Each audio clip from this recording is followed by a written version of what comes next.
Chair James and Ambassador Hammer, Deputy Assistant Administrator Beckelman. Thank ጤና ይስጥልኝ ውድ የምስራቅ አፍሪካ ፓርላሜንት ቻነል ተከታታዮች እንዴት ናችሁ? ደህና ናችሁ ወይ? the state of ሁላችሁም U.S. policy toward ሰላማችሁን እመኝላችኋለሁ። አዎ ዛሬ ይኸው የአሜሪካ የኮንግረሱ ይሄ ፎሬን አፌርስ ኮሚቴ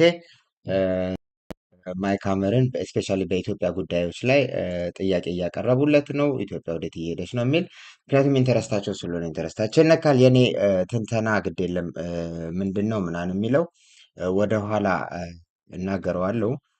አሁን ግን ሁላችንም እነሱን እናዳምጣቸው ብዬ ላለው ወዳጆቼ መልካም ቆይታ ይሁንላችሁ። አብራችሁን ቆዩ።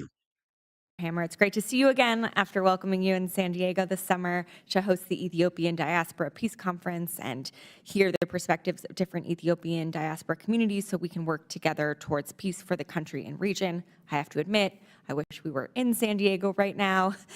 I am cold, but I'm glad to see you again to further that conversation. I'm so proud to represent San Diego, a community that has a long history of welcoming migrants and refugees, including Ethiopians, with open arms. And San Diego is just a small portion of the United States' strong Ethiopian diaspora, which encompasses hundreds of thousands of immigrants who have close familial, social, and economic ties to Ethiopia, and makes up the second largest African immigrant group in the United States. This hearing is very timely. It has been over 1 year since the signing of the cessation of hostilities agreement in Pretoria between the government of Ethiopia and the Tigrayan People's Liberation Front. But we have continued to see ongoing human rights violations in Tigray and across the country, as well as spreading conflict in Amhara, Afar, and Oromia. The war in northern Ethiopia and ongoing conflict have triggered a massive refugee and displacement crisis, even setting a world record for displacements in a single year. We've also seen the disruption of crops and increase in food prices, causing millions in the country to rely on food aid, which was temporarily paused due to its diversion. I'm incredibly relieved that food assistance resumed earlier this month, and I commend USAID's work in securing important reforms to prevent diversion and ensure food reaches those in need. But it was clear when I traveled to Ethiopia in 2021, and it's even more clear today. Many challenges remain to create long-lasting peace, safety, and security. Following the signing of the cessation of hostilities agreement, the focus must now be on implementing the rest of the agreement in a thoughtful way, pursuing a credible and inclusive transitional justice process that guarantees accountability for war crimes and ongoing human rights violations, and addressing long-held grievances across the country through an inclusive and transparent national dialogue process to prevent another large-scale war. The United States must also urge all parties to pursue peace processes to address ongoing conflict in Amhara and Oromia. Addressing these root causes from a long-term conflict prevention perspective should be central to U.S. policy toward Ethiopia.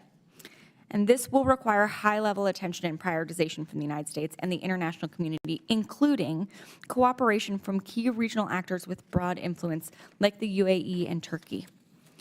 Ethiopia represents the future of the African continent and is the second most populous African country. It has the potential to be a stabilizing force for the region and across the continent. But as it experiences high inflation and economic stressors since the war, it is now more important than ever to invest in Ethiopia's long-term stability, which must include real accountability and reconciliation among Ethiopians.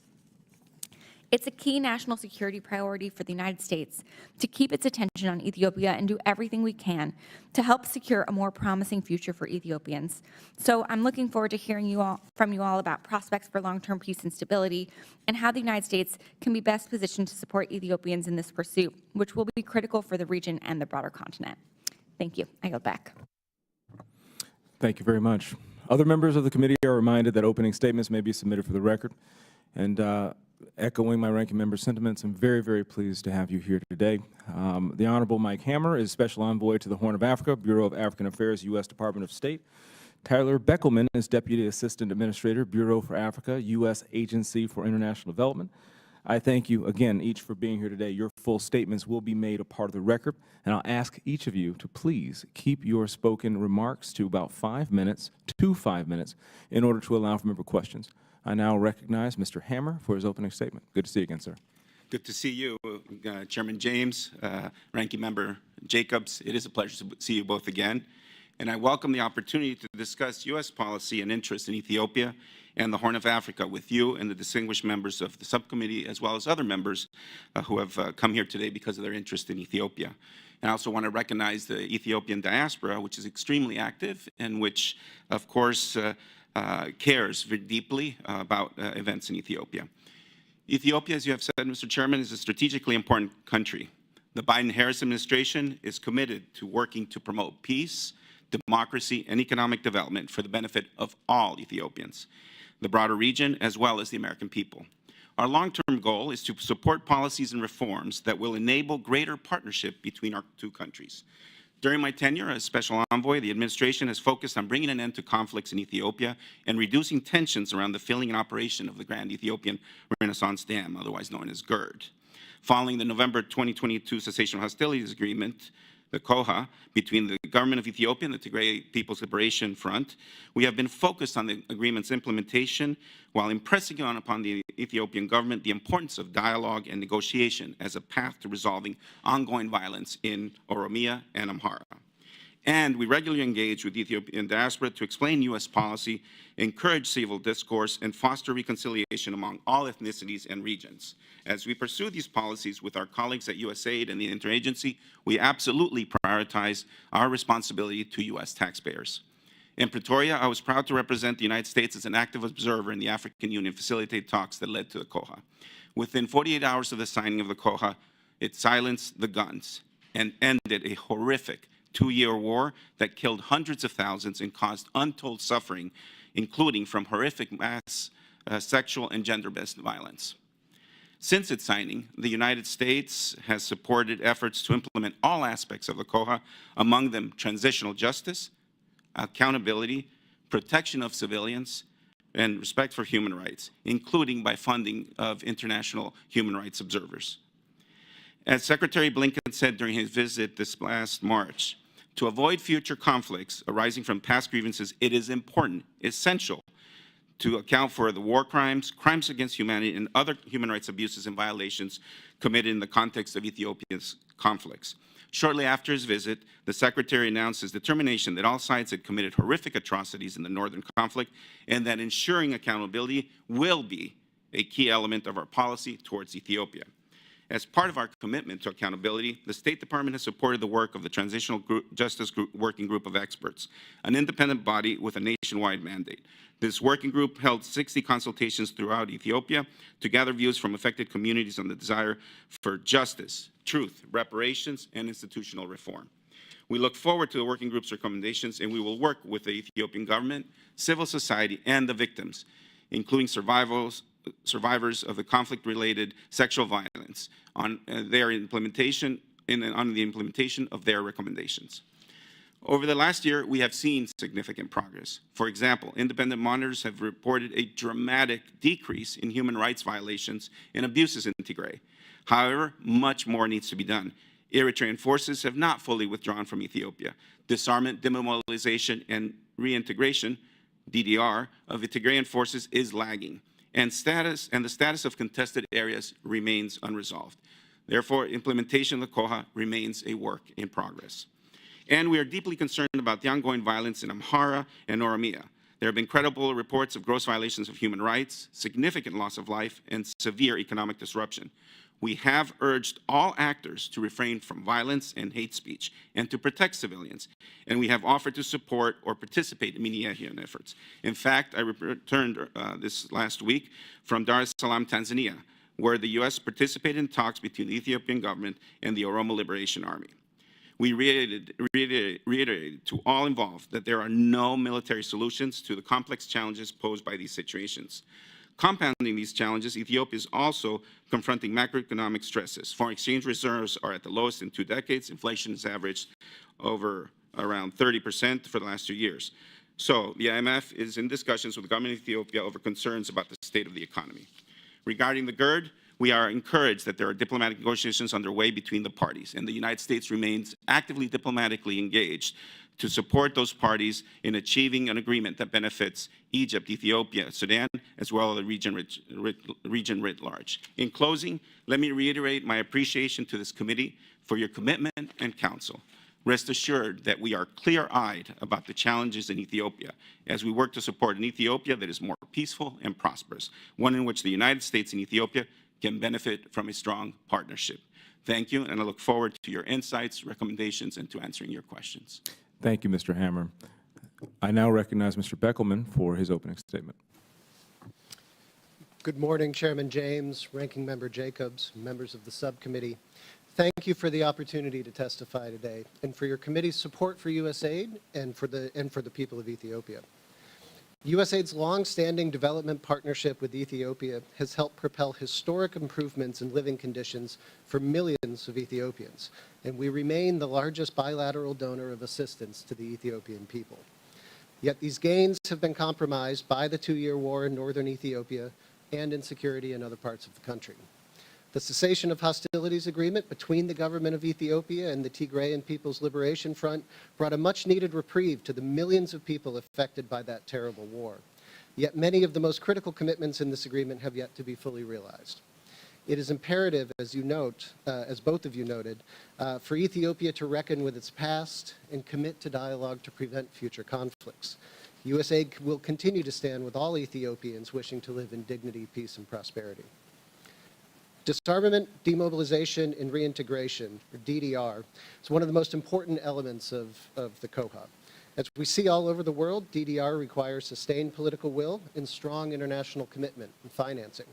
USAID plans to focus on the R in DDR, promoting reintegration, resilience, and early recovery for conflict-affected communities, particularly survivors of sexual and gender-based violence. We also plan to support intercommunal dialogue and revitalizing livelihood opportunities that will give demobilized soldiers productive pathways in civilian life. As the ambassador noted, one of the most important provisions in the COHA was the government of Ethiopia's commitment to a comprehensive national transitional justice policy. The government undertook broad public consultations to develop its framework, but has not yet begun implementation. We agree wholeheartedly that it is important to get this right. USAID stands ready to support the implementation of a transparent, victim-centered process that contributes to truth and reconciliation. It's also critical that Ethiopians themselves lead the fight for justice and accountability, which is why USAID supports local civil society organizations that monitor and advocate for these principles. We will continue to support both the National Human Rights Institution and international human rights monitors. USAID plans to increase assistance to local human rights actors and organizations to respond to crisis-related human rights violations and address other ongoing human rights issues. Beyond Tigray, we are of course troubled by the violence and abuses in other parts of the country, including Amhara and Oromia. USAID is supporting locally led initiatives in these locations to de-escalate tensions and will continue to emphasize that the peaceful resolution of conflicts through negotiation and dialogue pays off. Ultimately, Ethiopia's prospects for long-term stability and its tremendous economic potential hinge on whether the country is able to resolve grievances through dialogue and politics rather than violence and suppression. USAID is tracking the national dialogue process closely. It stands ready to support an inclusive, transparent, and broadly accepted process that helps reinforce long-term peace and stability. USAID continues to support civil society and other stakeholders so they can meaningfully engage in this process, and we will continue to consider support to the Dialogue Commission as it facilitates community consultations. Let me briefly turn to a critical issue, which you both alluded to, which is the diversions of humanitarian food aid. In the spring of 2023, USAID identified a coordinated food aid diversion scheme that prompted us to make the very difficult decision to pause food assistance to Ethiopia. This pause was a measure of last resort due to the extreme scale and scope of the diversion that we uncovered. Earlier this month, after the government of Ethiopia agreed to major changes in the food aid distribution system, USAID decided to resume food assistance to vulnerable groups across the country.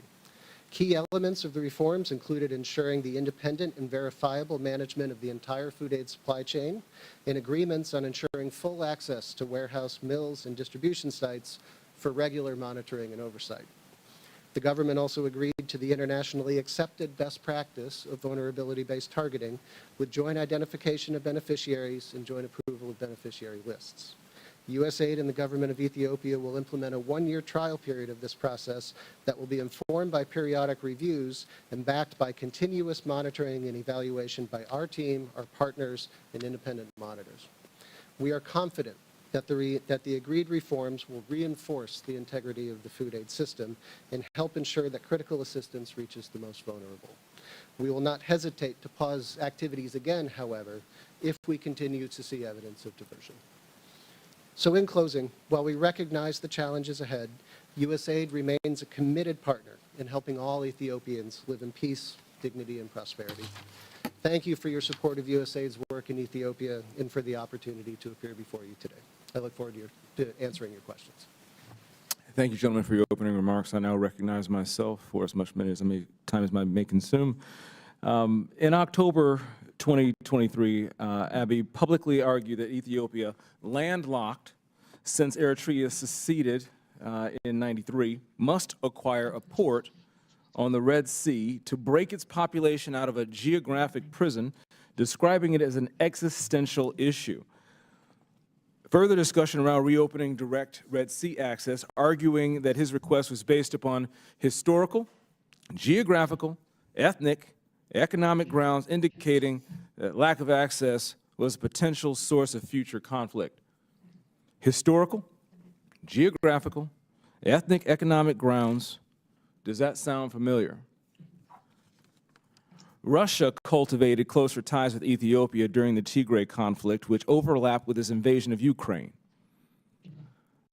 The more I learn about this, the more I'm growing concerned that the Ethiopian government is not interested in peace and is only interested in the West, the United States in particular, to solve its increasing financial woes.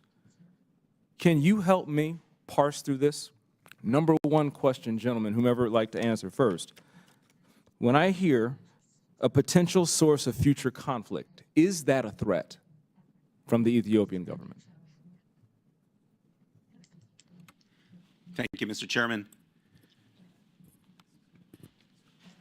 We have seen that the comments relating to port access have created concerns, not only for the United States, but also for other countries in the region. But I would also note that the Prime Minister has publicly said that efforts to gain access to a port will be done through commercial, peaceful means. And he has done his bit to provide public and private reassurances. Certainly, the last thing this region needs is another war. And we have been clear that from the perspective of the United States, what needs to happen both in the region and, but most importantly, internally inside Ethiopia, is to address conflicts and violence through peaceful dialogue.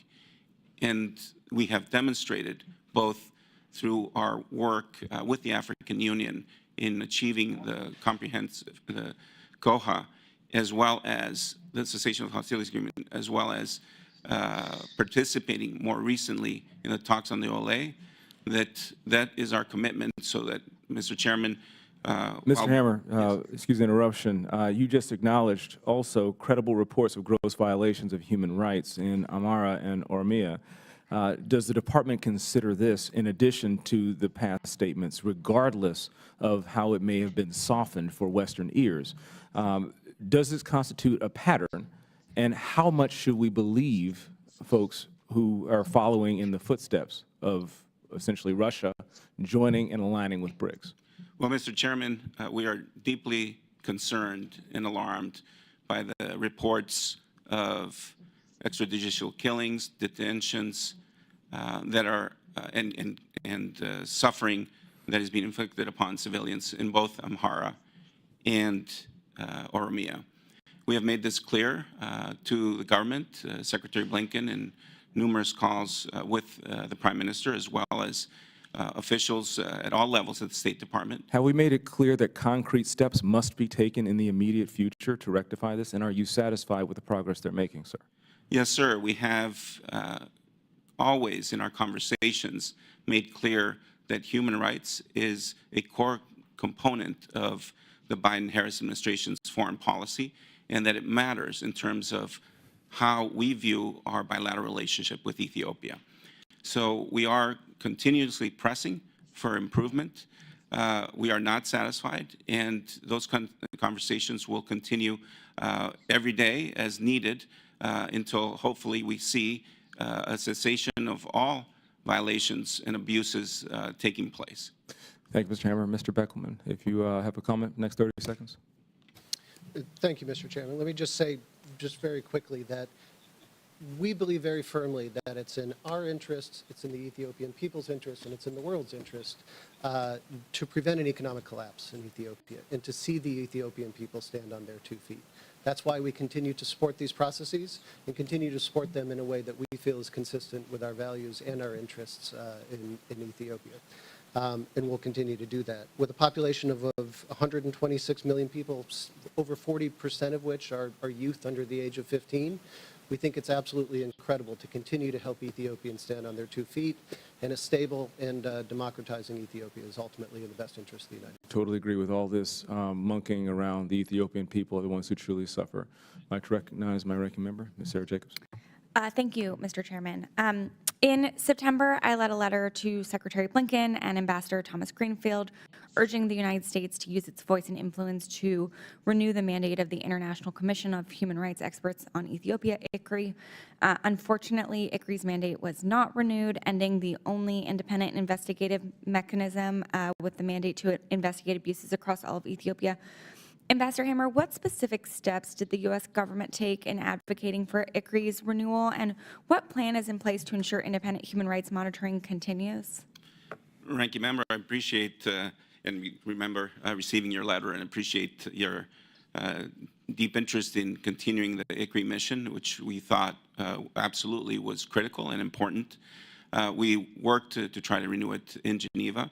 Unfortunately, it was not renewed. However, in anticipating that perhaps there wouldn't be the support for its renewal, we, the United States, through our colleagues in USAID, provided funding for OHCHR monitors to be deployed in Tigray and other regions of Ethiopia. In fact, I've met with those monitors on my visits to Mekelle this past year, and they have reported a dramatic decrease in human rights violations. So we are committed to ensuring that there is independent monitoring and that there is certainly investigations into past abuses and atrocities and war crimes that have been committed. Thank you. I'm glad to hear that. On that note, according to a recent Harvard survey, more than 90% of Ethiopians believe it would be unacceptable to move forward without some sort of truth-seeking trials or reparations. But I think all of us who've worked in conflict know that transitional justice, how you do it is more complicated than it sounds. And the survey also found that residents of Tigray have little confidence in domestic courts to provide justice, but that a plurality of Ethiopians across the country favored using existing domestic courts to pursue accountability as opposed to some sort of hybrid or international mechanism. And obviously, like everything in Ethiopia, it varied widely among regions. So navigating a credible transitional justice process will be challenging but incredibly important. Ambassador Hammer, how does the United States intend to work with the government of Ethiopia to address structural challenges and political will to pursue an inclusive, transparent, and credible process that is conflict sensitive? Thank you, Ranking Member Jacobs. As I mentioned, when Secretary Blinken visited in March, he had direct conversations with the Prime Minister and senior members of his cabinet, as well as making public the United States' absolute commitment to seeing through what both the government of Ethiopia and the TPLF have committed to in terms of ensuring that there's transitional justice. But transitional justice, as you said, has to also be a national process. And in fact, our Office of Global Criminal Justice, Ambassador Beth Van Schok, and her team have been very thoroughly engaged in Ethiopia. I was there during one of her visits. And recently, when I was in Addis last week, met with the Minister of Justice, Gideon, to find out what's the status of their policy process, and he said that the white paper is coming soon. But we absolutely agree with you that it needs to be credible, it needs to be inclusive, it needs to take into account the victims. And as you said, it is a very complicated process, but we as the United States are also, with other countries, are prepared to support this process, to support the government if it is in fact credible and inclusive. And ultimately, it'll be the Ethiopian people that will be there to judge whether it is achieving the desired result. But we all agree that to overcome the historic grievances that have plagued Ethiopia, there absolutely must be a transitional justice system that is responsive to the people, and there needs to be accountability for the gross violations of human rights that have occurred. And has the Ethiopian government taken any steps yet to prosecute military officers who had command authority for units implicated in atrocities? Ranking Member Jacobs, my understanding is that there are efforts underway to prosecute. I'm also advised by our experts that those prosecutions need to be transparent and shouldn't be rushed. But we can get you further information on any prosecutions that may have occurred, but we are expecting that they will happen. Thank you. I yield back. Thank you, Madam Ranking Member. I now recognize Rep. Kane for 5 minutes. Thank you, Mr. Chairman. I want to thank our witnesses for being here today with us, and thank you, Mr. Chairman, for holding this hearing. I want to follow up on some of the Chairman's line of questioning regarding, as Prime Minister Abe increasingly orients his foreign policy decisions eastwards and continues to ignore basic benchmarks on justice and transparency, what in the last 3 years has indicated that Abe cares about his reputation in Washington? And as a follow-up, in what regards has Prime Minister Abe followed through on any other concessions or agreements made when he was here for the African Leaders Summit? Thank you, Representative Kane. We have consistently had very direct and frank discussions with the Prime Minister as well as with his government on the expectations that the United States has for having a partnership that is beneficial to the American people and to Ethiopians. And as a part of that conversation, we have repeatedly urged that there be an improvement in the human rights situation. And again, at least as part of the COHA that was signed in November 2nd of 2022, we saw the government follow through on its commitments in allowing for an interim regional administration to be established in Tigray. We saw withdrawal of VNDF troops that has now led to a significant decrease in human rights abuses as recognized by independent monitors. And after months of urging, we have seen now an effort for dialogue with the Oromo Liberation Army, one in which we were invited as the United States, again, participated as an observer. So we believe that, again, U.S. engagement in order to promote stability, democracy in Ethiopia is essential to trying to put Ethiopia on the right path. And we will continue to pursue those efforts at every level, including when Prime Minister Abiy attended the African Leaders Summit and had discussions with both our National Security Advisor, Jake Sullivan, and Secretary Blinken. So what was it that you saw when you were there as an observer status in the negotiations? What's the timeline for resolution to some of these conflicts and the fighting in your point of view?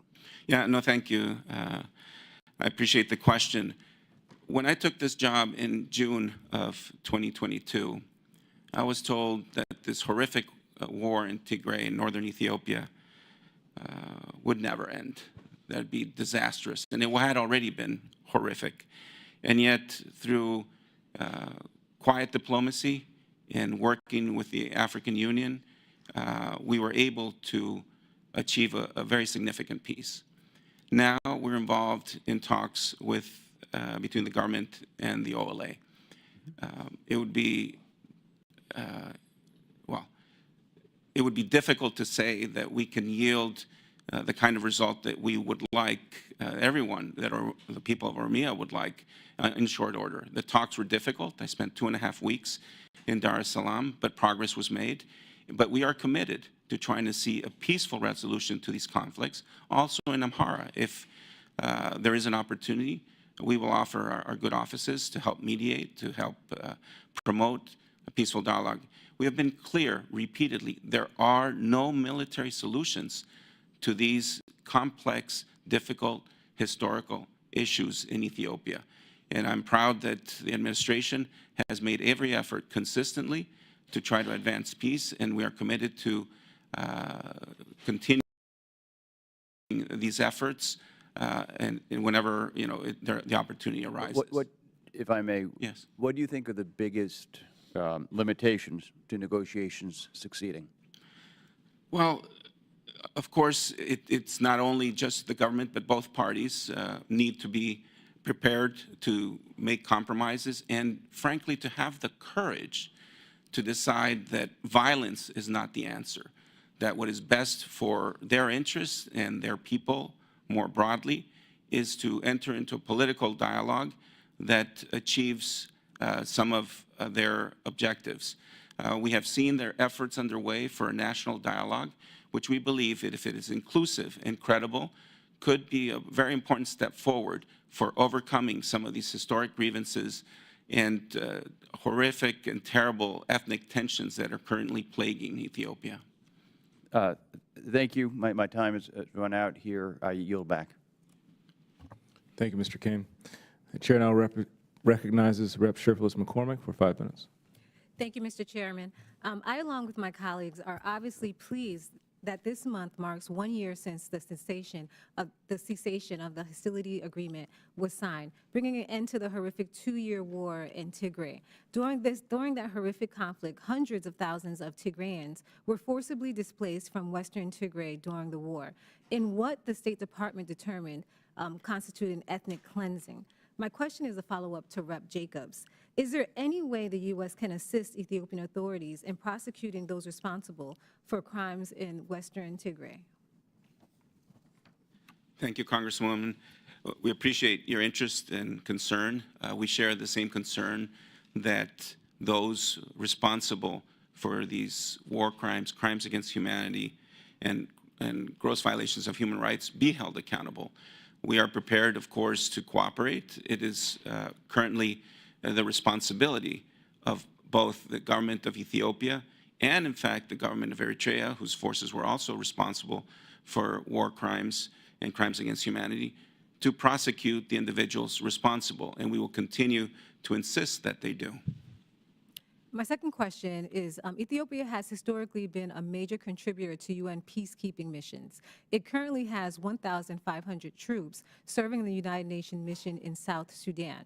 Now, my question for Ambassador is, how is the UN ensuring, through enhanced vetting, that the Ethiopian troops who committed gross human rights violations during the war are not serving in the UN peacekeeping missions? That's a good question, and in fact, we demand through Lehi vetting in terms of any security cooperation that we might be involved in, and the UN, as you have indicated, has its own vetting procedures, which are absolutely necessary, again, as you said, to ensure that any troops or individuals who have been involved in human rights violations not participate in any UN peacekeeping mission. And could you shed some light on some of the new vetting processes and practices? The UN's, I would have to defer to their processes. Again, it's important that they are in place in terms of the thoroughness. I'm proud of the Lehi vetting that we do as the United States, and I would hope that they are equally thorough. In late 2021, when the United States terminated Ethiopia's eligibility for AGOA benefits, the Biden administration provided the Ethiopian government with a set of benchmarks, many of which focused on the Tigray conflict, in order to regain its AGOA status. Ambassador Hammer, what is the administration's current assessment of Ethiopia's compliance with those benchmarks? Yeah, thank you very much. In fact, you're right. We provided some benchmarks, as you may know. The eligibility to AGOA is currently under review and will be determined in a matter of weeks. But as the chairman and the ranking member, if all of you have said, there are grave concerns about continuing human rights violations in Ethiopia, specifically in Amhara and Oromia, and not to get in front of what will be decided by USTR and the White House, but those human rights concerns need to be addressed under the legal standards of AGOA. And from your professional assessment of the eligibility requirements, what do you think about them? Well, as a member of the administration, I don't have any personal thoughts. Yeah, no, You're professional. I mean, of course. I mean, Congress passed AGOA and set some very clear and stringent guidelines that must be abided by. And therefore, that's what the administration does. We analyze the situation on the ground and see if, in fact, eligibility is available.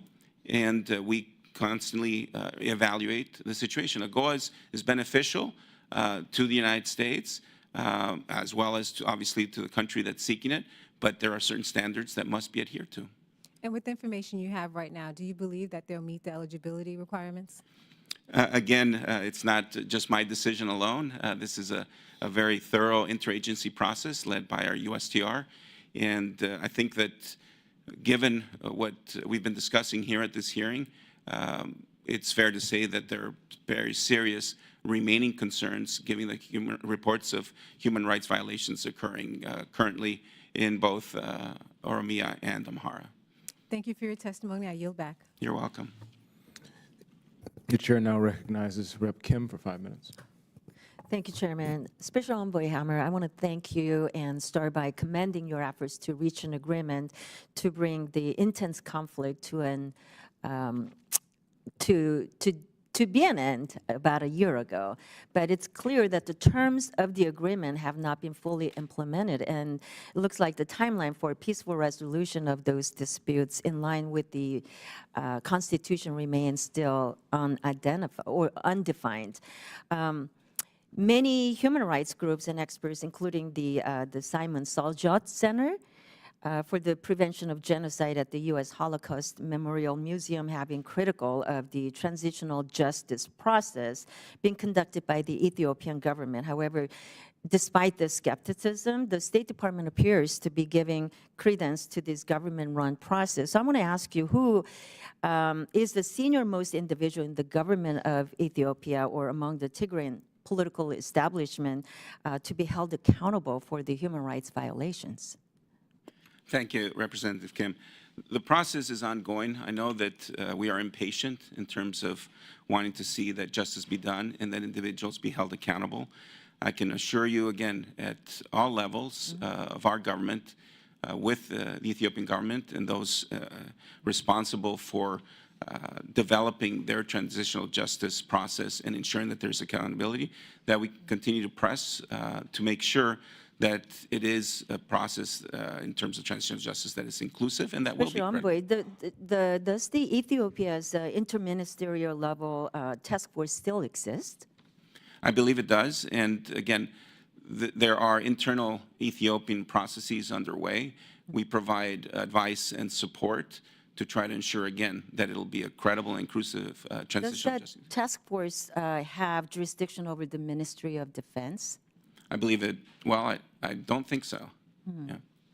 Well, what benchmarks is the administration using to determine whether the Ethiopian government's proposed transitional justice policies are in line with the international standards, including being victim-centered? Yeah, no, you're absolutely right. It needs to be victim-centered, and I'm sure my colleague from USAID, Tyler, can provide even further guidance in terms of the support that we're doing there. The white paper enunciating the government's policy has not come out yet. There have been discussions in the lead up to it. We have been providing advice. I attended one of the conferences with a group of international experts on transitional justice, where there were other experts from Africa, Europe, and Latin America.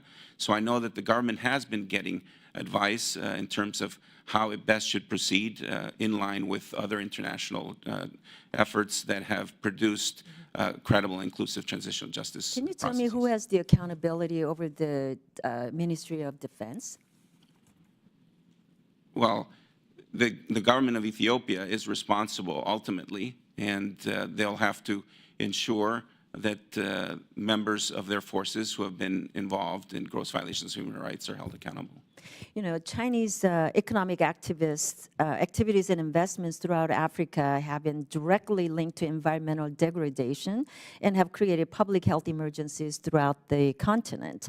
For example, in 2014, the Somali Ogaden region of Ethiopia has seen thousands die from a mysterious disease in areas surrounding a Chinese government-linked natural gas plant that has poisoned the drinking water supply. I want to ask the question to both of you. How does the State Department plan to hold China accountable for the negative impact of China's investment in African and local communities?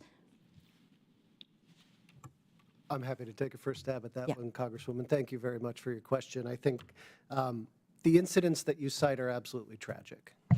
And we know across the board, you know, in Ethiopia that environmental degradation is a huge problem in many parts of the country, and it contributes to poverty and food insecurity. Our first response to this should be, and we would certainly encourage the government of Ethiopia to do its own investigation and to prosecute those companies that are responsible for harming their citizens, first and foremost, as a mechanism of responsibility.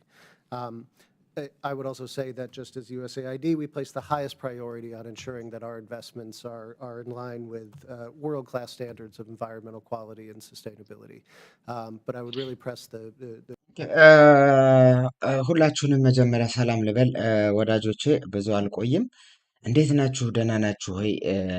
በደንብ እንሄድበታለን፣ ነገ አጠንክረን እንሄድበታለን። ምክንያቱም በኋላ መግባት አይቀርም። በኋላ ላይ ግን የጭላው ጉዳይ ነው የሚሰራበትና ከሌሎች ነገሮች የጭላው ብቻ አይደለም እና ማለት እርዳታ ብቻ ደግሞ እንደዚህ አይነት ችግራቸውን ሊያወሩብን ነው ብላችሁ ከምትጠፉ እንደዛ ብለን ብንሸፍነው ይሻላል።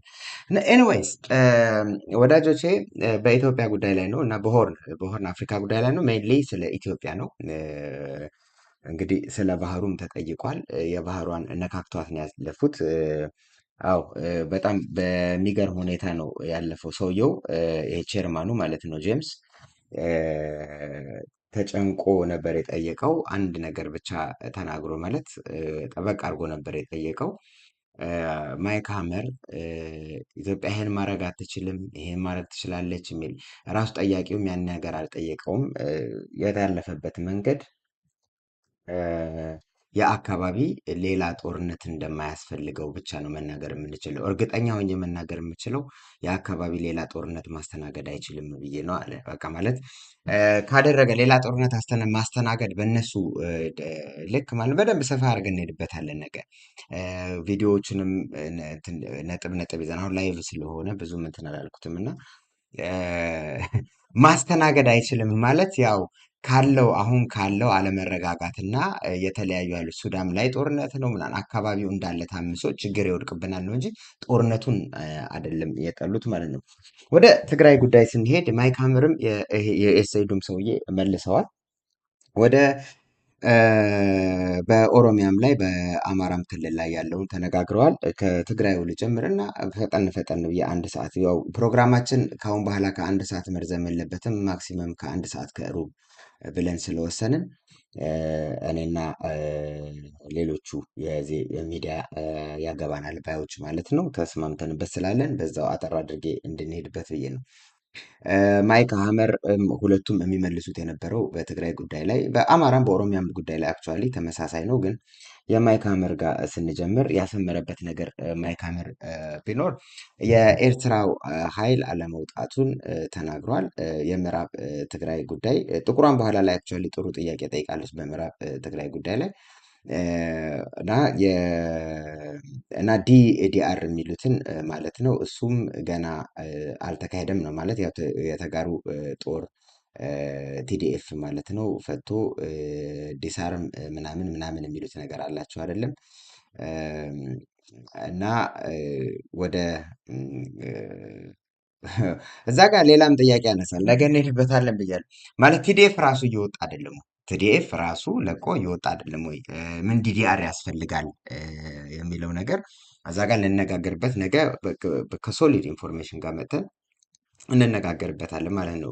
ምን ያህል ቲዲኤፍ እየወጣ ነው ያለው የሚለው ለምንድን ነው የሚወጣውስ መውጫ ምክንያቱስ ምንድን ነው የሚለው ነገርና እውነት ትግራይን ስለማይወዱ ነው እውነት ደሞዝ አንሷቸው ነው ምናምን የሚለውን ነገር እንነጋገርበታለን።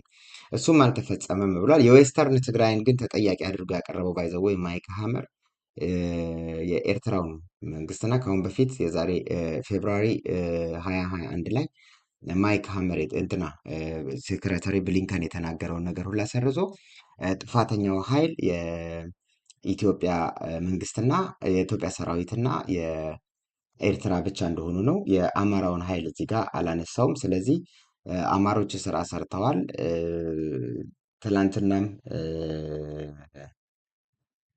ትላንትናም ስናገር ነበረ የነ መዓዛን አይነት መዓዛን አናግረው አሰልስል ዛሬ እንደውም በጣም አካበድካት ቦታ ሰጠሃት የሚል መልስ ነበረ የተመለሰልኝ። ማለት ከታች አንድ ወንድማችን እንደዛ አይነት ነገር አስቀምጦልኝ ነበረና ጥያቄ እኔ እዛ ጋር ማድረገው ወንድማችን የጠየቀውም የሁል ጊዜ ተከታታያችን ሁል ጊዜ ሀሳብ መሰጠኝና ትክክል ነህ። መዓዛን ያከበድኳት ግን በመዓዛ በኩል ስንት አሉ? ፕላስ ነጮቹ ሲያዘጋጁ በጣም የተማረና ለአገሩ የሚያስብ ሰው ነው ወይንስ ጥላቻን የተሞላ ቂም ያዘለ ሰውን ነው የሚመርጡት? በሌላ አገሮች ላይ በኡጋንዳ፣ በኢኳቶሪያል ጊኒያ፣ በላይቤሪያ እንዲሁም በሌሎቹም አገሮች ስናይ የቆየ ነው ነገር አንጎላ ላይ ምናምን ኮንጎ ላይ እነ ፓትሪስ ሉሙምባን አይነት ሰዎች አንስተው እነማንን ነው እንዲቀመጡ ያደረጉትና በአፍሪካ ላይ ስናይ ማንን ነው ጎትተው ወደ ስልጣን የሚያመጡት? እንደውም ሩቅ እኮ ለምን እንሄዳለን? አብይን አህመድ አምጥቶ ማን ያስቀመጠው የሚለውን ጥያቄ ለምን አንጠይቅም? አብይ አህመድ እኮ የነሱ የእጅ ስራ ነው። እንደ ጭቃ ጠፍጥፈው የሰሩት ሰው ነው። ስለዚህ ለአገሩ የሚያስብና በጣም ፈጽሞ የማይታጠፍላቸው ሰው ነው። ሳይኮሎጂካሊ እኮ በደንብ እኮ ተጠንቶ ስነ ልቦናው፣ ሶሻል ላይፉ ምናምን ሁሉ ነገሩ እውቀቱ ነገሮችን የሚያይበት በደንብ አድርገው እኮ በደንበኛ እኔ ነኝ ባሉ የነሱ የስነ ልቦና ሳይንስ ተመራማሪዎች ምናምን በደንብ ከጽሁፋቸውን ወስደው ያጠናሉ። ምን አይነት ሰው ነው የሚናገሩትን ያስተረጉሙታል። አስተርጉመው በየሚዲያው የምትናገረውን ያያሉ። ሌሎቹም ማለት ነው እነሱ የሚሰበስቧቸው ኃይሎች ማለት ነው። ስለዚህ አሁን የአማራው ኃይል ከዚህ ጉዳይ ላይ እንዲወጣ ተደርጓል ማለት ነው። ከምዕራብ ትግራይ ላይ የተደረገው በደሎች እንዳለ ትግራይ ውስጥ የተደረጉት በደሎች በትራንዚሽናል ምናምን በሚሉት ትራንዚሽናል ኢንጀስቲስ ምናምን ነገር በሚሉት በዛ ይታያል እያሉ ነው እየተናገሩ ያሉት። የሆነ ቦታ ላይ ጠንከር ሲሉ ታላቸው የሆነ ቦታ ላይ እና ክሪቲካሊ የጠየቁም ጠያቂዎች ነበሩ። በዚህ ኢትዮጵያ መንግስት በሚዳኘው እንትን ውስጥ ግን ትክክለኛ ተጠያቂዎች ይኖራሉ ወይ የሚል ነገር ተነስቷል። ለዛም ያው ተመሳሳይ ምላሽ ተመሳሳይ ይሄ ትራንዚሽናል ጀስቲስ ምናምን የእነሱ የሚሉት ማለት ነው። እና ኢቨን ፕሮግረስ አይተናል በኢትዮጵያ መንግስት። ምክንያቱም የኢንትሪም ገቨርንመንቱ ተቋቁሟል ብሎ የኢትዮጵያን መንግስት ነው ሊያመሰግነው እየፈለገ ያለው። ያልተሰሩ ነገሮች አሉ። እንደውም ጭራሽ እኮ ሁል ጊዜ እንነግረዋለን አለ እኮ ሁል ጊዜ በጣም የሁማን ራይትስ ቫዮሌሽኑ እየተሻሻለ እየመጣ እንዳለ እየነገርነው ነው ያለ ነው። በጣም ደጋግመንም እየነገርነው ነው ማለት እያበረታታ ነው አይነት ነገር ነው። ለእነሱ የሚታያቸው የሚሻሻለው ነገር ነው እንጂ እስካሁን ትግራይ ህዝብ ሲጅ ውስጥ እንዳለና በእራብ እንዲረግፍ ተፈርዶበት በየቀኑ እየረገፈ መሆኑ እነሱ የትግራይ ህዝብ በእራብ እዛ ቦታ ላይ የሚያልቅ ችግር የለባቸውም። አስሎንጋስ የትግራይ ህዝብ ወደ ሜዲትራኒያን መጥቶ ወደ አውሮፓ እስካልተሻገረ ድረስ ለእነሱ ችግር አይደለም። እዛው ይሙት የትግራይ ህዝብ እዛው ይሙት። ጦርነቱንም አብይ የሚሄድበትን መንገድ የሚጠሉት 120 ሚሊዮን ህዝብ ብሏል። ሰምታችኋል አይደለም? ዲሞክራታይዝ ኢንተረስታችን ይነካል። በቀጥታ በግልጽ ነው የሚናገሩት። ባይዘው ቨርባል ናቸው። ደስ የሚለው ነገር ምንም አይነት ቮልነረብል ሲቹዌሽን እያየሁኝ አይደለም። እነሱ በግልጽ ነው ጥቅማችን ነው ይህን የሚያህል ህዝብ ይዘው 40%ቱ ከ15 ዓመት በታች ነው ምናምን እያለ ሲገልጸው ነበረ የኢትዮጵያን ህዝብ ማለት ነው። እና ሁሌ እየረዳንም መቀጠል አንችልም። እነሱን ዲሞክራታይዝ ከማድረግ ውጪ ሌላ እንትን የለንም ማለት አንድ እንሰራለን ከዚህ ከመንግስት ጋር የሚል ነገር ነው እያስተላለፉ ያሉት ማለት ነው። የበለጠ ነገ በደንብ ተዘጋጅተን እንቀጥለዋለን። የኦሮሚያ ደግሞ አማራ ላይ ያለው እየቀጠለ ያለው ቫዮሌሽን መቀነስ እንዳለበት ሁልጊዜም እየነገረ ነው ብሏል። እንደገና ከኛ ጋርም ኮርፖሬት እያደረገ ነው። የኮርፖሬሽን ውጤት ነው የሚያደርጉ ያሉት። የኢትዮጵያ መንግስት ኮርፖሬት እያደረገ እንደሆነ ከነሱ ጋር ነው የሚያስቀምጡ ያሉት ለድርድር ወደ ታንዛኒያ መሄዱን ማለት ነው። እንደዚህ ነገሮች አሉ። በደንብ አዳምጠን በደንብ ዝርዝር ጉዳዩን ይዘን እንመጣለን። ራሳችሁም ቀጥታ የዚህ የላይቭ ሴሽን እንትኖች ተካፋይ በመሆናችሁ ጥሩ ነው። ብዙዎቻችሁ ከራሳችሁ አንጻር ሰምታችሁታል፣ ቁጭ ብላችሁ አዳምጣችሁታል። ነገር ግን ዋና ዋና የሚባሉትን ነጥቦች፣ ጥያቄዎቹን፣ መልሶቹን እየጻፍነው ላይቭ ነበር ሲካሄድ የነበረውና እነሱን ይዘን እንመጣለን። ዛሬ ቢቻል 3ም ፕሮግራም ቢሰራ እንደዚህ አጫጭር ሌሎች የሚተላለፉ ነገሮች ነበሩ። የኤርትራና የትግራይ ግብይት የሚለው ኤርትራና የትግራይ እየነገዱ ነው ያሉት። ስለዚህ ይሄ ነገር በትክክል መውጣት ስላለበት ይዤላችሁ እመጣለሁ። ተጠያቂ መሆን ያለበት መጠየቅ ስላለበት ማለት ነው። ከነ ማስረጃው ነው ይዤ የምመጣው። እሱንም ይሄ ምንም ዝም ብሎ ወሬ አይደለም። ከነ ማስረጃው ሩታቸውን እነማን ናቸው ምናምን የሚለውን ይዤው ነው የምመጣው። በዛ ጉዳይ ላይ ነገ እናገናኛለን። ግን አንቆ የያዘን ደግሞ የእራብ ጉዳይ ስላለ የግድ በዛ ላይ መሄድ ስላለብን በኋላ ላይ ከጁዲ ጋር እንሰራለን ማለት ነው። በዚህ እንትን ላይ በተነስቶ ባለው ጉዳይ የጭላ ማለት ነው። ጭፍራና የጭራ ሁሉ ጊዜም ታቱብኛል እኔ ማለት ነው። ሁላችሁንም ሰላም ብያለሁ። ጁዲዬ፣ ህይወቲና፣ አበባ፣ ምህረቴ፣ ብላክ፣ ገረመው አክሱማው ሰላም ብያለሁ።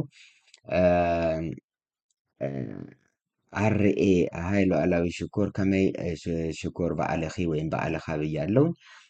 ህይወትና in the Amhara region it is ጥጋብ I don't know how to explain in English but ጥጋብ makes them this የሚለው ጥጋብን በእንግሊዘኛ መተርጎም የምትችሉ ሰዎች ካላችሁ እንትን በሉት። ጥጋብ ምግብ አይገለጽም። ለአንድ በእንግሊዘኛው ተረትና ምናምን ያው ጥጋብም የሚለው በአማርኛ አይደለም ብዙ ከዛ አይደለም። ሌሎቹን ቋንቋዎች ኢትዮጵያ ውስጥ ያሉት ተጠቅሞ ተበድረው የሚጠቀሙት ጥጋብ የሚሉት ነገር ማለት ከሆድ ጋር በተያያዘ የሰዎችን ስሜት አይገልጹትም ሌላ አገሮች ማለት ነው። እና ያው ከሆድ ጋር የሚገለጽበት ኢትዮጵያ ብቻ ነው። አንደኛ በጣም ከአደገኛ ምርር ካለ የረሃብተኝነት የመጣ ነው። ይቅርታ አንቺም የምትጠቀሚ እንግዲህ ሲባል ሲወርድ ሲዋረድ የመጣ ሲባል እና ሰውን ሆዱ በጥጋብ የሚለው ቀጥታ ከምግብ ጋር የተያያዘ ነው። ጠግቦ ነው የሚል ነገር ነው። ነው ተረቶቹንም ብዙ ካያችሁ ከ200 በላይ ከሆድ ጋር የተያያዙ ተረቶች አሉ። ፍንካ ያረጋል፣ ማንኪያ፣ ፍዶል ምናምን ነገር፣ የሆድ ነገር ሆድ ይቆርጣል ምናምን እንደዚህ ያሉ ነገሮች ማለት ነው። እና ባንቺም አይፈረድም እህታችን ህይወቴና ያው የተለመደ እንደዚህ አይነት ተረት ስላለ ነው። ለማንኛውም ሳሚ ጀማል ሰላም ብያለው። ጂጂ ጃምቦ ሁላችሁንም እንዴት ናችሁ? አማን አብዱራዛቅ ሰላም ብያለው። ወንድማችን ነጋሲ ክበን አንተንም ሰላም ብያለው። ላይም ፒን አድርጌዋለሁ ስለ ጁዲያችን የተናገርከውን ነገር ማለት ነው። እንዲሁም ደግሜ ምድረ ባህሪ ሰላም ብያለው። አንተም ወንድማችን አንተም ቪክቲም እኮ ነህ። ቪክቲም ነህ። ምን ታደርግ? ላይ ተሰርቶብህ ነው ስለ ኢሳያስ ቆመ ስትጮህ የምትውለው። ሮዚና ዌልካም ብያለው። እንዴት ነሽ? መብራት አንቺንም ሰላም ብያለው። ፍሬው ኃይሉ ወንድማችን ሰላም ብያለው። ትግራይ መጨረሻ ላይ ፍትህ ልታገኝ የምትችለው አንድ ነገር ማወቅ አለባችሁ፣ በልጆቿ ብቻ ነው። በልጆቿ ብቻ ነው። ከልጆቿ ውጭ በማንም ፍትህ ልታገኝ አትችልም። ሰርቫይቫል የሚባለው ግን አንገቱን መልፋት ባለበት ሰዓት አንገቱን ደፍቶ ነው።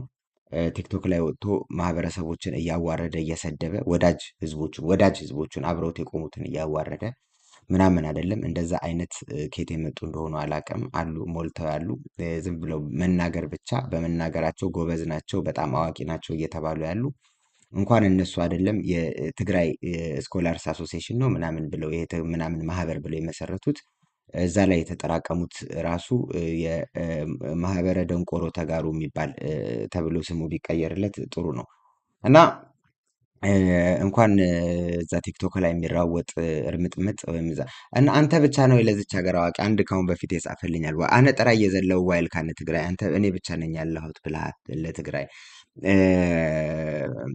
ማለት መባል ካለበት እንግዲህ መባል አለበት። ዛሬ ሁሉም እነ ዳሞራ ምናምን ሁሉም ተሰብስበው ስለ ጋዜጠኝነትና ለሚዲያ ምን ያህል ኢምፖርታንስ የሚዲያን ኢምፖርታንስ ሲያወሩ ነበረ። የትግራይ ውስጥ የሚያወሩ የነበሩት ለህዝብ የሚያስብ ጋዜጠኛ፣ ለህዝብ የሚያስብ ሚዲያ ውድብ አይልም ምናምን አይልም። ህዝብ ጋጋ ስለሆነ እውነት ያወጣል፣ ለእውነት ብቻ ይሞታል እና ህዝብም ይከተለዋል፣ ህዝብም ያገለግላል። አሁን ግን ለእውነት ብንቆም ውሸት አፍቃሪዎች፣ ውድብና ባዮች፣ ቲዲኤፍ ባዮች፣ ጊዜያዊ መንግስትና ባዮች እየተራወጡ ስለሆነ ሲንደባለሉ ስለሚውሉ እነሱ አስቸግረዋል። ስለዚህ እኔ ሁል ጊዜ ህዝብና ህዝብ ነው። ያ ህዝብ ራሱ አልፈልግህም፣ አንተ ድምፅ አትሁነኝ፣ ገደል ገባ ቢለኝ ራሱ ሆነለታለሁ። ምክንያቱም ከዛ ማህበረሰብ ወጥቻለሁ በሚል ብቻ ሳይሆን ሰብአዊነት የተጎዳ ቪክቲም ስለሆነ ያንንም የሚለኝ ቪክቲም ስለሆነ እንጂ አውቆት ስላልሆነ ማለት ነው ወዳጆቻችን። እና ሊታወቅ የሚገባው ነገር እዛ ቲክቶክ ላይ ወጥተህ ሌሎች ማህበረሰቦች በማዋረድ ያዋረዱ ቤተሰቦቻችን ቤተሰቦች እንኳን ሌላውን አይደለም የአማራ ማህበረሰብ ሙሉ በሙሉ በሚባል ደረጃ ደግፎ ከዛ ደግሞ መሳሪያ መያዝ የሚችሉት ገጀራ መያዝ የሚችሉት መጥተው አርደውሃል፣ ገድለውሃል፣ ዘርፈውሃል። ሌሎቹ ደግሞ በሀሳብ ደግፈዋል የሚበዙት ማለት ነው። ይሄ ምስኪኑን ገበሬውን ትተህ ማለት ነው። እሱንም ግን ስለ አማራ ማህበረሰብ ጠያፍ ነገር በየእንትን ወጣ መናገር ምንም ጨፈጨፈኝ ብለህ ለመናገር ግን ብቁ ሊያደርግ አማራ ጨፈጨፈኝ ማለት በጣም ይከብዳል። ያንን ነገር ማድረግ አይቻልም። እና በቲክቶክ ላይ የምትንቀሳቀሱ ተጋሩ ስነስርዓት ያዙ። ቢቻል አንገታችሁን ድፉ። ሰርቫይቫል የሚባለው ባይዘው አንገት መድፋት ነው። ሰርቫይቭ ማድረግ ካለብህ ምክንያቱም አሁን በጣም እንትኑ ላይ ነን ያለ ነው፣ ኤጁ ላይ ነው ያለ ነው። ወደዚህ እንውደቅ ወደዚህ ማለት ነው። በዚህ ቦታ ላይ ሆነ ወጥተህ ማናፋቱ ትክክል ስላልሆነ አታናፋ ትግራዋይ፣ አታናፊ ትግራዋይት ይዛ ቲክቶክ ላይ የምትጮሁትን ነው የሚለው። ምክንያቱም አንድ የአሜሪካ ሴኔት አንድ ጊዜ በእንትን ላይ ክፍል ነበረው በዚህ ስለ ሴኔትነት ይወዳደር የነበረ ነው እና ያው ድምፅ ይሰበስብ ነበር። የኢትዮጵያን በአሜሪካ ያሉ ኢትዮጵያንንም ድምፅ ይፈልግ ነበረና በጣም አንገሸገሽ ነው። በጣም ጠላን እዛ የመጣነውን ኢትዮጵያን እና ገብቷቸዋል። ዩክሬኖችንም ሰብስቦ የዛሬ ዓመት አካባቢ ዩክሬኖችንም ሰብስቦ ያናገር ነበር። የራሻና የዩክሬን ጦርነት እንደጀመረ ነው ምናምን ነገር ነው። ሾዎች ነው የሚመጡት በጣም እና አለ እዛው በቃ ተጋሩ መጥተው ሲሉ እኔ በዛን ሰዓት ኮሆስት ነበርኩኝ እሱና ምን በቃ ካሪዝማቲክ አይደላችሁም እና ዝም ብላችሁ እንትን ነው የምታብሉት። የሆነ ነገር አድርጉልኝ፣ የሆነ ነገር አረግላችኋለሁ ዝም ብላችሁና የራሱ በጣም ቢሊየነር ነውና የራሱን የካምፔኑን ወጪ ራሱ ነው ከቨር የሚያደርግ የነበረው አሜሪካ ውስጥ ማለት ነው። ከሪፐብሊካን ነበረ ወደ ዲሞክራት የተቀየረ ሰውዬ ነው። ለሴኔትነት ተወዳድሮ ወድቆ እንደገና ካምፔኑ እና ኦልሞስት $100 ሚሊዮን የሚያስፈልገው ካምፔኑን እሱ ራሱ ነው ወጪ ከቨር የሚያደርገው እና ከማንም አልፈልግም። ገብቼ ጎግል አድርጌው ነበረ የቤተሰቦቹን እሱ ሲናገር እዛ ማለት ነው። እና መጀመሪያ የመጡት ከቡልጋሪያ ነው ከምናምን ነው እና የሚያስታውሰው የአንደኛው ዓለም ጦርነት ጊዜ ጀርመኖች መጥተው እና ከዛ ሁለተኛው ዓለም ጦርነት ላይ ያወራል እና የመጀመሪያው ላይ እንዴት እንዳደረጉ ስማቸው ለምን እንደዛ እንደሆነ ነው። ቤተሰቦቼ አባቴ ቀጥታ ከዛም በኋላ ከዛ ማይግሬት አድርገው ነው ወደ አሜሪካ እና አሁን ቢሊዮነሮች ናቸው። እዛ ይሄ እንትኖች መጡ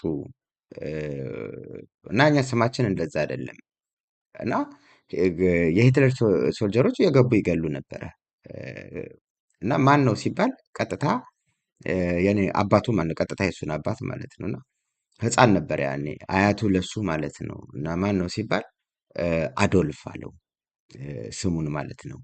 ያችኛዋ ሲባል ሴት ማለት ነው፣ የአክስቱን ማለት ነው። እሷ ደግሞ ጄኒፈር ነው ምናምን የሚባል ብቻ የዛው የእንትኖቹ ጀርመኖቹ የሚያወጡት ስም በዛ ምክንያት ተረፉ። በንብረታችንም አልተነካም። ጥሩ የገበሬ ቤተሰቦች ነን። እዛም እያለን አለ በጣም ሀብታሞች ነበሩ እና ሰርቫይቭ ማድረግ ካለብህ ስምህንም ቀይረ ምንም ብለህ እየነገረ ለእኛ ባይዘዌ ይሄን ስፔሲፊካሊ የተናገረው ለተጋሩ ነው። ይሄ ሰርቫይቭ ማድረግ በዚህ መልኩ ነው ሰርቫይቭ ልታደርጉ የምትችሉት ብሎ ማለት ነው። እና ዝም ብለህ ስለ ጮክ አይደለም መታችሁ አታልቅሱብን ያለው። በእውነት ነው የምላችሁ ሴናተሩ ማለት ነው። አታልቅሱብን እዚህ ጋር እኔ ድምፅ ስጡኝ እያልኩኝ ነው። ድምፅ ሰጡኛላችሁ። እንዲህ ካሁኑ እንደዚህ በል የምትሉት እነማን ናችሁ እናንተ ነው ያሉት። ማለት አንድ አሜሪካዊ ሴኔት ከተወሰኑ የመቶ ምናምን ሰዎች የዓለም ፓወርፉል መቶ ምናምን ሰዎች ውስጥ አንዱ የሚሆን ሰው መጥቶ ስጠኝ እንደዚህ ላይ ነው እያለ እየተናገረ ከእሱ ጋር ግብ ውስጥ ገብተህ እየተላቀስክ እየሰደብከው መውጣት አሮጋንስ ብቻ ሳይሆን ኢግኖራንትም መሆን እና ሰርቫይቭ ማድረግ አለብህ ሰዓት ሰርቫይቭ አድርግ። ሰርቫይቭ ለማድረግ ደግሞ አንገትህን መድፋት ካለብህ አንገትህን ድፋ። ትግራዋይ 1 ሰዓት ሞልቷል። አሁን ፕሮግራማችን 1 ሰዓት በላይ መርዘም የለበትም። ማክሲመም 1 ሰዓት ከሩብ ብለናል። ዛሬ ግን እኔም መሄጃ ስላለኝ አሁን 1 ሰዓት ሆኗል። ስለዚህ ብለያችሁ ቅር እንደማይላችሁ እርግጠኛ ነኝ። እዚህ ሆናችሁ አብራችሁን የቆያችሁን አመሰግናለሁ። የዛሬ ፕሮግራሙን ይሄ የሂሪንጉን ማለት ነው ነገ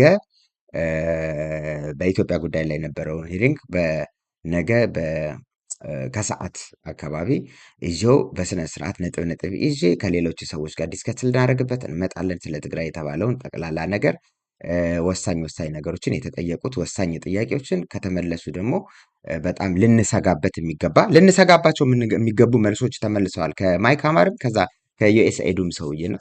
በዛ ላይ እንነጋገራለን። መልካም ዕለተ ሐሙስ ስላለው ይሆንላችሁ። መልካም ጊዜ። ባባይ ቻው። ዴሚዬ ሰላም ብያለሁ። ማረን ሰላም ብያችኋለሁ። ሁላችሁንም አዜብ እንዴት ነሽ እህታችን? መልካም ጊዜ ይሆንላችሁ። ሰላማችሁ ይብዛ። ባባይ ቻው።